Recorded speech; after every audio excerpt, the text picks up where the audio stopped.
বাড়িঘর থেকে শুরু করে দোকানপাট চুরি করার পর এবার চোরের দল হানা দিল উপস্বাস্থ্য কেন্দ্রে। ঘটনা আমবাসা মহকুমার লালছড়ি উপস্বাস্থ্য কেন্দ্রে। যদিও চুরি করে নিয়ে যেতে পারেনি কিছু ইঞ্জেকশনের সিরিঞ্জ ছাড়া প্রায় শূন্য হাতেই বিফল মনোরথে ফিরতে হয়েছে চোরের দলকে।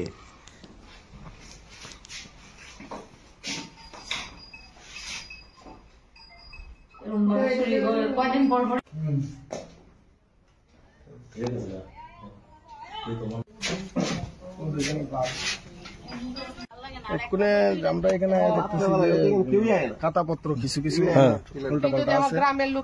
কবে আজকে সকালবেলা আমরা 9:30টার সময় আমরা অফিসে আইসি। ওই অফিসে দেখতেছি যে গোডরেজ খোলা, তার সামনের তালা ভাঙ্গা।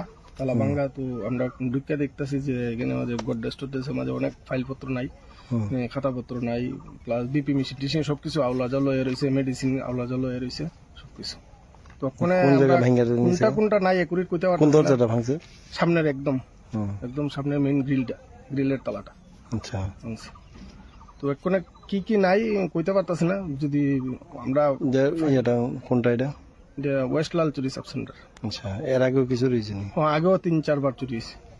আচ্ছা, কোনো কিছু পাওয়া গেছে না? না, কোনো কিছু পাওয়া গেছে না।